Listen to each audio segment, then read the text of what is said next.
Les dépenses de vacances dans la partie continentale de la Chine ont révélé un retour de la confiance chez les consommateurs à la suite d'une réouverture plus étendue de l'économie, ainsi qu'un ralentissement de l'inflation américaine qui a stimulé l'appétit pour le risque.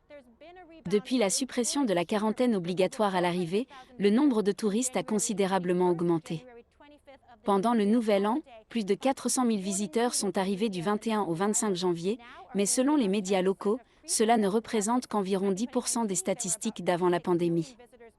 En 2019, environ 56 millions de visiteurs sont arrivés à Hong Kong, dont 80% venaient de la partie continentale de la Chine. Ce qui représente donc la majeure partie des arrivées. Les experts s'attendent à ce que ce chiffre ne remonte qu'après le Nouvel An lunaire, étant donné que les populations de la partie continentale de la Chine ont probablement déjà prévu de rendre visite à leur famille dans leur ville natale et qu'ils ne penseront à voyager pour leurs loisirs qu'après les vacances. Les experts estiment également que les habitants de la partie continentale de la Chine ont besoin de temps pour demander des visas et renouveler leur passeport pour venir à Hong Kong. Parallèlement, la ville voisine de Macao connaît également un retour des touristes, avec plus de 318 000 arrivées de visiteurs au cours des 5 premiers jours des vacances du Nouvel An chinois, soit une augmentation de 300% par rapport à l'année précédente.